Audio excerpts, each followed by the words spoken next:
Amis des accros à l'insuline, bonjour. Aujourd'hui, je vais vous faire une vidéo un petit peu spéciale, on va dire un petit peu hors série quelque part, pour vous parler des pompes à insuline. Pourquoi aborder ce sujet? D'abord parce que je m'aperçois que c'est un sujet que les non-diabétiques, je veux dire, connaissent finalement peu, donc c'est un petit peu pour faire, on va dire, de la pédagogie un petit peu sur le sujet. Et surtout, comme on va le voir, j'ai l'occasion d'avoir une pompe à insuline à autopsier, on va dire, ce qui va nous permettre de regarder un petit peu la technologie de ces appareils. Et je vais aussi en profiter, je pense, pour pousser pas vraiment un coup de gueule, mais enfin voilà, quelque chose que je trouve relativement un peu choquant, dont je vais vous parler. Enfin donc, voilà pour ça. Alors très rapidement, je suis diabétique, voilà, c'est pas un secret, de type 2. Hein. Bon, le but de la vidéo, c'est pas de parler du diabète, hein. Si ça vous intéresse, vous trouverez plein d'infos sur le net. Enfin voilà, donc je suis insulinodépendant, ce qui veut dire que je dois en permanence injecter de l'insuline hein, pour compenser mon pancréas, alors que selon le cas des diabètes, c'est soit le pancréas est défaillant, c'est-à-dire qu'il ne donne pas d'insuline, ou, ce qui est plutôt mon cas, moi je suis très ce qu'on appelle insulino-résistant, c'est-à-dire que il en donne, mais pas forcément de la bonne qualité et en quantité suffisante. Et c'est quelque chose qui est relativement contraignant. Donc au début, j'utilisais ce qu'on appelait des stylos. En gros, c'est des seringues d'insuline pré-remplies, où il y a un système, on va dire, de dosage assez facile. Mais enfin bon, voilà, le problème de ça, c'est qu'il faut penser en permanence à vérifier sa glycémie, se faire des piqûres et tout, ce qui est ma foi assez contraignant. Mais depuis quelques années, on va voir que y a, sur le marché sont apparus ce qu'on appelle des pompes à insuline, qui, quand même, honnêtement, simplifient énormément la vie. En gros, c'est des pouces seringues, comme on va voir. Hein, c'est des systèmes, on les remplit d'insuline et ils l'injectent, je veux dire, en permanence aux doses qui vont bien, sachant que de temps en temps, avant les repas, il faut quand même, je veux dire, faire ce qu'on appelle un bolus, c'est-à-dire une sorte d'injection supplémentaire pour compenser, je veux dire, l'apport de sucre qui va être apporté par les repas. Donc voilà, donc moi j'ai une pompe à insuline, voilà, avec ce qu'on appelle un cathéter, que je vous montre ici. Je vais vous montrer ça plus en détail, qui m'injecte. Hein. Moi personnellement, la pompe, il faut toujours l'avoir sur soi, moi je l'ai autour du cou, c'est ma pompe ici, mais après il y a des gens qui l'ont dans la poche, il y a des gens qui le mettent à la ceinture, il y a des gens qui mettent les cathéters sur le ventre, enfin voilà, après il y a plein de choses. Alors voilà, hein, donc pour l'instant on va plutôt donc regarder un petit peu le côté technologique de la chose. Alors les pompes à insuline, comment ça marche, comme disait Michel Chevalet. Donc il y a plusieurs modèles, mais en gros voilà, ça se présente sous forme d'un petit appareil comme ça, qui donc est complètement autonome. Donc là, alors là je l'ai plus, parce que ça c'est ma vieille pompe, hein, je dois la rendre à mon prestataire. Mais voilà, ici il y a une pile de 1,5 volts qui l'alimente pendant, ma foi, une durée assez longue. Hein. Et ici, je veux dire, l'espèce de piston qui va pousser la seringue. Alors, en gros, comment ça marche hein. Périodiquement, dans mon cas, c'est à peu près tous les 2-3 jours. On utilise, voilà, ce qu'on appelle un réservoir. En gros, c'est une seringue. Ici, qui a un poussoir qui va permettre de piquer dans le réservoir d'insuline et d'aspirer l'insuline. Et ensuite, on enlève, on dévisse là cette partie ici, et derrière on va remplacer cette espèce de coupleur là qui sert à faire le joint entre le réservoir et le flacon d'insuline, et on va utiliser voilà ce qu'on appelle un cathéter. Bon bah je l'ouvre pas puisque c'est stérile, mais enfin en gros, un cathéter c'est quoi? C'est une sorte de patch autocollant, un tuyau spécial, donc un embout qu'on va venir fixer derrière sur le réservoir, et ça s'insère, c'est-à-dire grâce à ce petit injecteur là par exemple, voilà, qui va permettre de le mettre. Alors on peut voir ici sur le haut, là, c'est cette partie bleue. En gros, c'est pas une aiguille métallique que l'on garde en permanence, ce qui serait dangereux. Mais voilà, il y a cette aiguille ici qui est, je veux dire, pré-mise autour d'un minuscule tube en silicone. Donc quand on l'injecte, cette aiguille va perforer la peau et insérer le tube. Et après, on enlève l'aiguille, ce qui fait que les seuls le petit tube en silicone restent.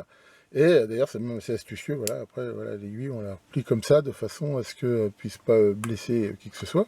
Et l'avantage, c'est que seul ce petit tube en silicone reste dans la peau, mais il y a pas d'aiguille métallique. C'est-à-dire que, par exemple, on tombe ou on se fait cogner à l'intérieur, et voilà, ça risque pas de blesser du tout. Donc voilà le principe en gros. Alors c'est vrai que ce genre de pompe, ça a l'inconvénient en effet d'avoir ce tuyau, je veux dire, plus ou moins long entre l'endroit où on garde la pompe et le cathéter. Et en même temps, il y a un petit peu de perte, parce qu'en même temps, la première fois, il faut, on va dire, purger, c'est-à-dire que, je veux dire, bien sûr, le tuyau lui-même contient de l'insuline, donc il y a toujours un petit peu de perte.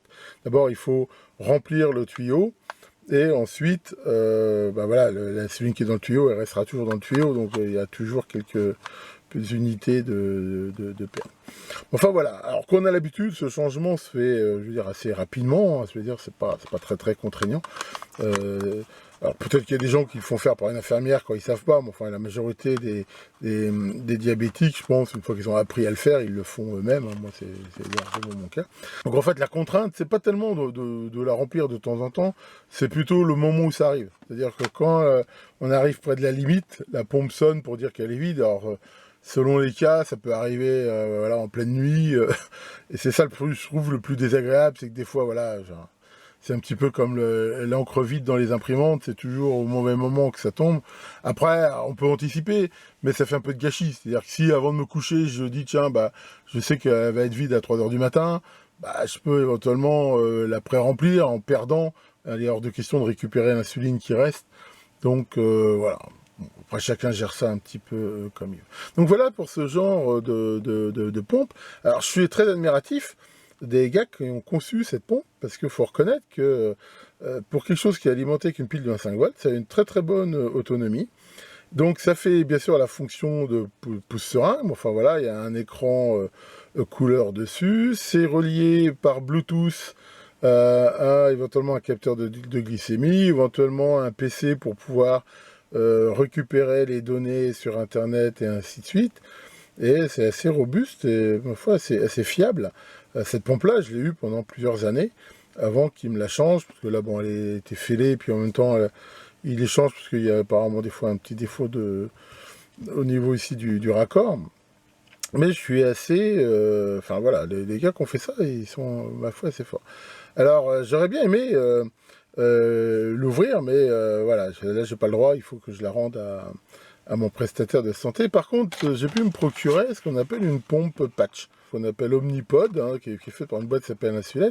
Alors c'est une autre sorte de pompe. En fait, c'est des pompes patch, on va dire, jetables. Le principe, comme on va le voir, c'est que bah, y a pas de cathéter. Ça fait à la fois que c'est comme si sur le cathéter, là, on avait fixé la pompe. Donc c'est un truc tout en un. On les remplit d'insuline, on les colle à l'endroit qui va bien, donc il n'y a pas besoin d'avoir ce système de tuyau. Et par contre, c'est jetable. C'est-à-dire que de toute façon, ça ne peut pas durer plus de 3 jours. Qu'elle soit encore pleine ou pas, au bout de 3 jours, on l'enlève et on la jette. Donc celle-là, par contre, elle est périmée, donc on va pouvoir la découvrir ensemble. Et je pense qu'on va lui faire une petite autopsie pour avoir une idée d'un petit peu comment ça fonctionne. Donc quand on la reçoit comme ça, il y a là cette seringue, tout simplement, qui va servir à la remplir. C'est-à-dire la pompe, elle, quand elle est livrée, il n'y a pas d'insuline dedans.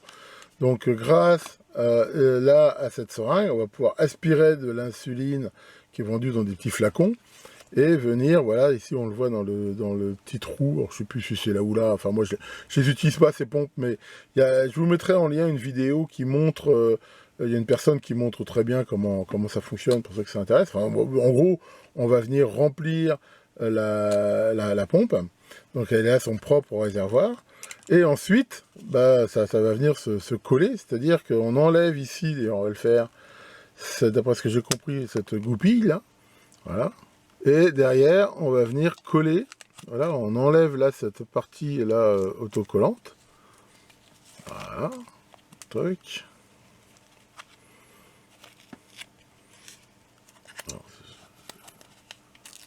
Voilà, et on va... Bon là, je l'ai foutu par terre, c'est pas terrible, mais enfin bon, voilà, on enlève la partie autocollante et on la colle sur la peau, sachant que comme on voit au moment où on la colle, il n'y a pas de... Il n'y a pas l'aiguille. L'aiguille se met après, d'après ce que j'ai compris, quand on déclenche la peau. Bon là, j'enlève la partie autocollante, c'est histoire de voir comment ça marche. Hein. L'idée, je vous dis, c'est pas de vous faire une démo. De toute façon, je n'ai pas le soft qui va avec, parce qu'il faut savoir que cette pompe, elle est faite pour se piloter complètement, qui permet après de complètement la piloter. Là, il y a d'ailleurs ce petit voyant ici qui va permettre de voir que lors de l'activation, il y aura un système qui va percer la peau, je ne sais pas exactement comment, on va justement voir ça. Et donc à l'intérieur, il y a toute l'électronique de commande, le système qui va donc injecter l'insuline, ça doit être une sorte de mini-pompe ou truc comme ça. Donc voilà, alors ce que je vous propose, je vais essayer de l'ouvrir. Je suppose que là, les deux parties, là, on doit avoir moyen de les décoller.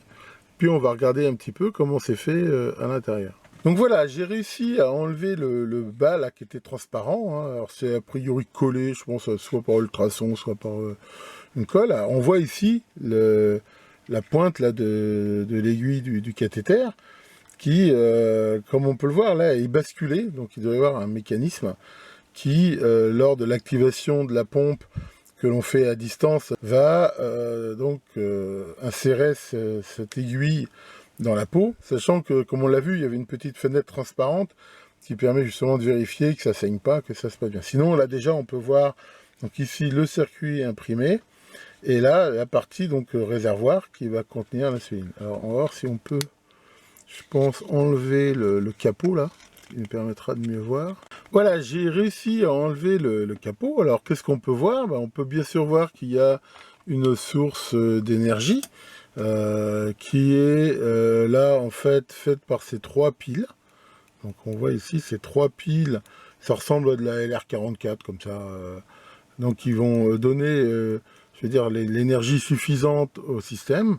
Là, on peut voir justement le système qui va permettre, là, en déployant ce bras, on voit là, via cette tringle, de faire basculer ici le cathéter, qui derrière, on peut voir, là, est relié voilà, par ce tuyau là, au réservoir. Donc l'insuline passe ici par ce tuyau, rentre là à l'intérieur. Donc là, il doit y avoir un moyen, je suppose, de faire tourner ce bras. Alors là, à mon avis, c'est un moteur qui doit être très démultiplié, c'est quand même de la force, qui va faire donc basculer là cette aiguille pour le faire rentrer. Donc il y a tout ici ce mécanisme. Et derrière, on peut voir là le système qui est une petite pompe. Alors, je ne sais pas exactement comment ça marche. Enfin ici la pompe. Donc on peut voir, c'est quand même une petite merveille d'électronique et de mécanique. Et là, bien sûr, on a derrière le circuit imprimé. On va regarder justement pour voir un peu les composants qu'il y a dessus. Enfin voilà, donc ici on peut voir, donc déjà c'est trois piles, donc je vais essayer d'enlever là le circuit imprimé pour voir un petit peu ce qu'il y a dessus.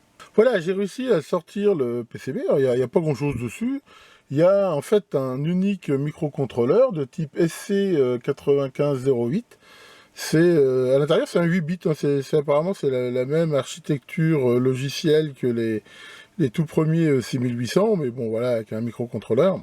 Ça se pilote avec ce qu'on appelle un pod, un petit dispositif dédié, et apparemment toute la partie HF est même directement générée par le microprocesseur. En fait, pour info, j'ai trouvé, je vous le mettrai en lien, un gars qui a fait un reverse engineering assez poussé de cette pompe, et pour ceux qui veulent aller plus loin, voir. Enfin voilà, au niveau composante, on a en gros que ce microcontrôleur là, on a un peu de tripaille autour, quelques capas, voilà, c'est tout petit. Et ici, on a un quartz ou un résonateur de 26 MHz. Alors en même temps, en lisant justement cette description, c'est assez intéressant. Le système qui va faire basculer et piquer l'aiguille ici, c'est fait avec ce qu'on appelle un muscle wear. En gros, c'est un fil à mémoire de forme.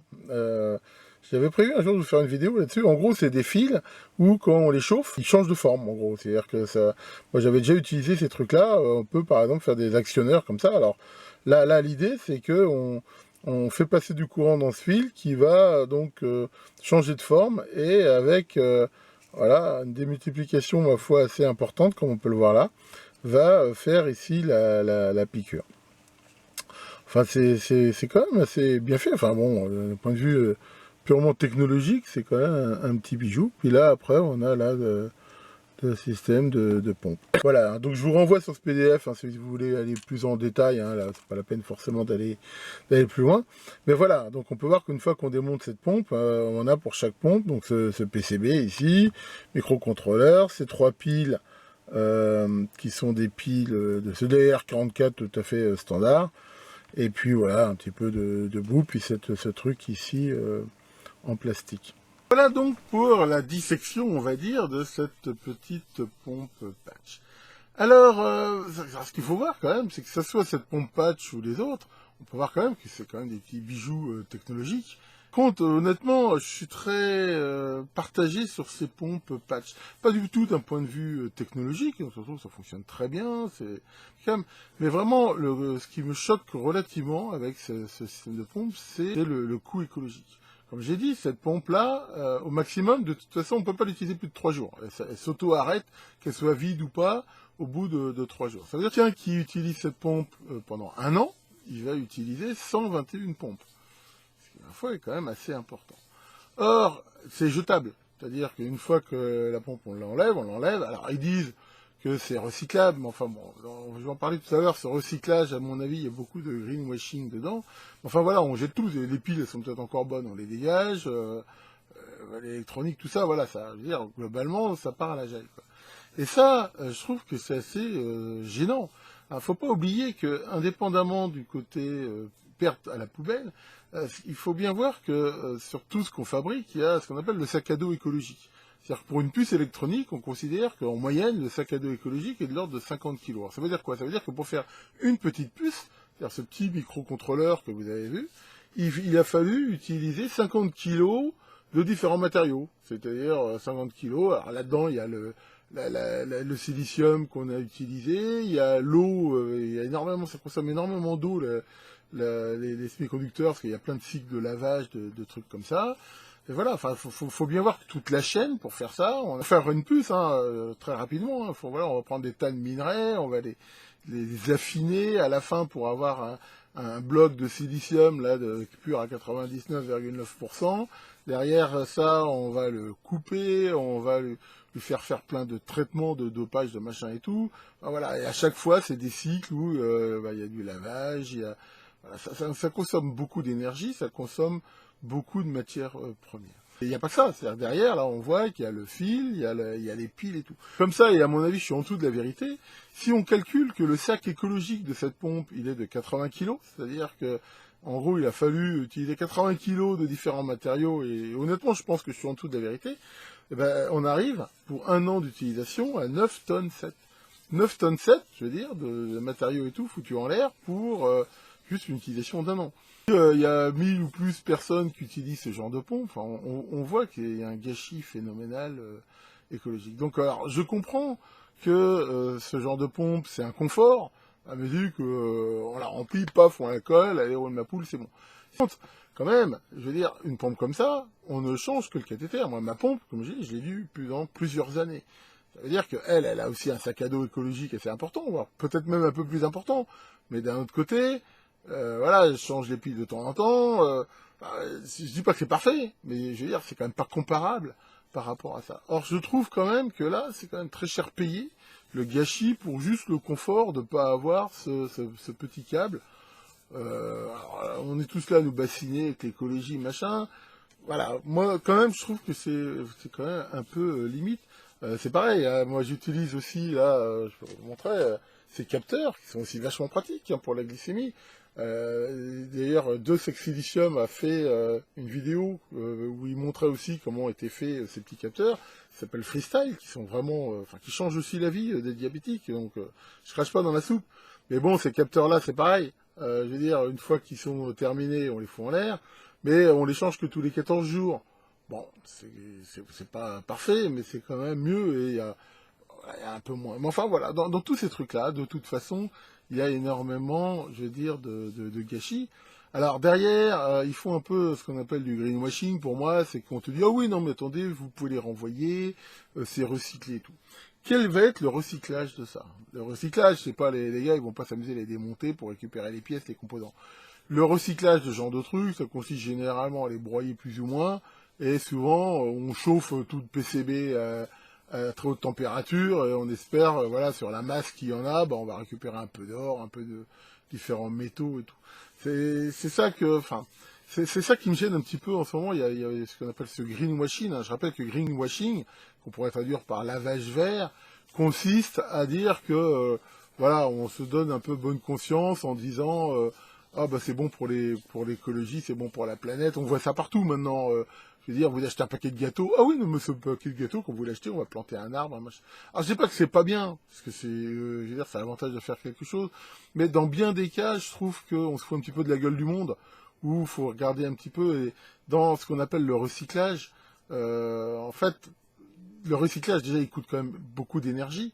Parce que, voilà, comme j'ai dit, les circuits électroniques, quand on les brûle et tout pour récupérer les métaux qu'il y a dedans, il y a beaucoup d'énergie. Alors peut-être qu'il faut moins d'énergie, c'est vrai, par exemple, pour récupérer de l'aluminium que pour faire réellement de l'aluminium à partir de la bauxite, parce que ça consomme aussi énormément d'énergie. Donc je suis pas contre le recyclage, mais dans bien des cas, je suis pas sûr que le bilan écologique total du recyclage soit vraiment très malin. Est-ce que ça aurait pas été mieux, par exemple, que les gars qui ont conçu cette pompe s'arrangent pour que, je sais pas, d'avoir une partie, par exemple, amovible, la carte électronique, ou au moins de pouvoir faire qu'on puisse récupérer des choses, peut-être en changeant simplement le réservoir et les piles, on pourrait les faire durer plus longtemps, ou des choses comme ça. C'est-à-dire que, voilà, là, manifestement, c'est encore un truc où il y a beaucoup de pertes.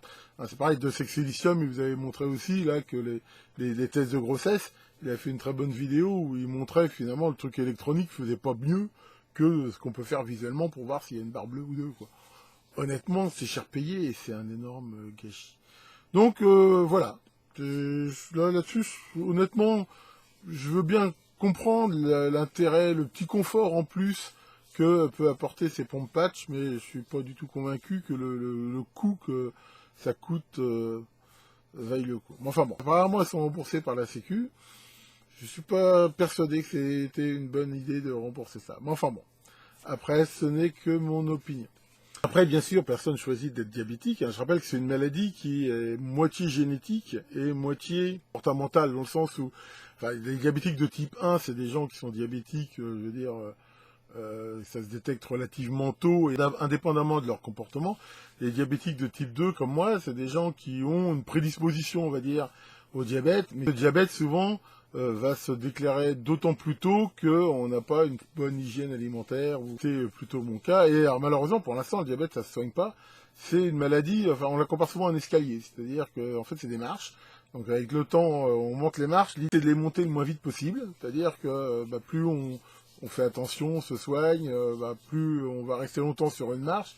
Mais voilà, je veux dire, c'est quand même une maladie qui, pour l'instant, ne se soigne pas et qui est la première cause de cécité en France, qui est une cause d'amputation. Enfin voilà, c'est un diabète pas soigné et ça se termine plutôt mal. Voilà pour ça. Et c'est vrai donc quand même, c'est toutes ces innovations technologiques, les patchs, les pompes, tout ça, faut quand même reconnaître que ça simplifie la vie. Alors ce qu'ils sont en train de faire, justement, en même temps, maintenant, c'est de faire ce qu'ils appellent la boucle fermée, qui fait que actuellement il n'y a pas de lien entre le patch, c'est le patch qui permet de mesurer la glycémie et la pompe. C'est-à-dire que on règle la pompe, voilà, il y a des programmes en fonction du temps et tout ça. Donc là, ils sont en train de faire donc un système qui est un système asservi quelque part, qui va, je veux dire, automatiquement en fonction de la mesure de la glycémie, la pompe qui communique avec ce capteur va pouvoir ajuster son débit. Donc ça sera aussi sans doute une grosse innovation, sachant qu'il y a quand même quelque chose qu'ils n'arrivent pas à faire, où il faut quand même toujours une intervention humaine. C'est que pour aller, enfin rapidement, mais je pense que c'est un truc qui est intéressant, c'est que quand vous n'êtes pas diabétique, inconsciemment, si vous savez que vous allez manger, votre pancréas, donc qui est l'organe qui génère l'insuline, il va anticiper. C'est-à-dire, c'est un peu le réflexe de Pavlov quelque part. On sait qu'on va manger, donc le pancréas commence à faire de l'insuline de toute façon à ce que tout soit prêt au moment où vous aurez cet apport glucidique. Or évidemment, la pompe, ça, elle ne peut pas le savoir. C'est-à-dire que si par exemple vous mangez un gros gâteau, votre glycémie va augmenter. Alors c'est vrai que le capteur va la détecter, la pompe pourra injecter de l'insuline, mais en gros, elle l'injectera sans doute trop tard. Donc on retrouve ça un peu dans l'électronique, hein, ce qu'on appelle les compensations en avance de phase ou les choses comme ça, mais enfin, toujours est-il que là l'idée est de dire que malgré cette boucle fermée, quand on sait qu'on va manger, en fonction même si possible un peu de ce qu'on va manger, on dit à la pompe, attention, voilà, il y a une arrivée en vue de crème chantilly et il serait temps de faire quelque chose. C'est un petit peu ça l'idée. Alors bien sûr, faut pas se planter. Déjà d'ailleurs avec les pompes classiques, hein, sans parler de ça, normalement ces fameux bolus, moi à chaque repas, en fonction de ce que je vais manger, je vais faire une injection supplémentaire d'insuline de façon à compenser. Et alors si on se trompe, bah, ça peut être très gênant parce que en gros si je fais trop d'insuline ou je fais une injection puis finalement je mange pas, bah, je vais avoir une hypoglycémie dans la mesure où bah, je veux dire l'insuline j'en aurai trop, ce qui fait que je vais avoir une baisse du taux de sucre dans le sang qui, alors d'abord c'est très désagréable et puis ça peut aller jusqu'à éventuellement l'évanouissement, ou au contraire, si j'en ai pas fait assez, bah je vais avoir une hyperglycémie, alors qui est un peu moins gênante, je veux dire, enfin, c'est pas bon pour la santé, alors si elle est très grosse, pour faire des acétones, des machins, des trucs, mais enfin bon, je veux dire, généralement c'est quand même un peu moins grave de faire une hyperglycémie tant qu'elle est limitée dans le temps et pas énorme, il y a quand même de la marge. Enfin voilà, on voit quand même que malgré tous ces gadgets, ça reste quand même relativement un peu contraignant, mais enfin bon d'un autre côté, comme j'ai dit, voilà, c'est pas un choix. Et je pense que les diabétiques d'avant, qui n'avaient pas tous ces auxiliaires électroniques, souffraient, enfin étaient encore beaucoup plus embêtés. Donc voilà, faut plutôt regarder le bon côté des choses. Et en plus, on a la chance en France quand même d'avoir un système de santé, quoi qu'on dise, qui est quand même pas si mauvais, qui permet aux diabétiques quand même de gérer ça assez correctement. Voilà, j'espère que cette petite vidéo vous aura intéressé. Et pour ceux qui connaissent pas, voilà, vous aura montré un petit peu le monde enchanté des diabétiques. Tiens, Maurice, ça va, Maurice? Toi, tu connais une blague sur le diabète? Ah, vas-y, raconte ta blague. C'est Sherlock Holmes qui se balade avec le docteur Watson, et il croise un vieux bonhomme, et Sherlock Holmes, il dit, tu vois, ce vieux, il est diabétique et il a la maladie d'Alzheimer. Watson, il dit, non, c'est super fort, comment tu sais ça? Bah, c'est simple, il a été pissé, il a oublié de fermer sa braguette, et il y a une guêpe qui tourne autour. Là-dessus que le grand insulinator maîtrise bien votre glycémie, et à très bientôt pour de nouvelles vidéos.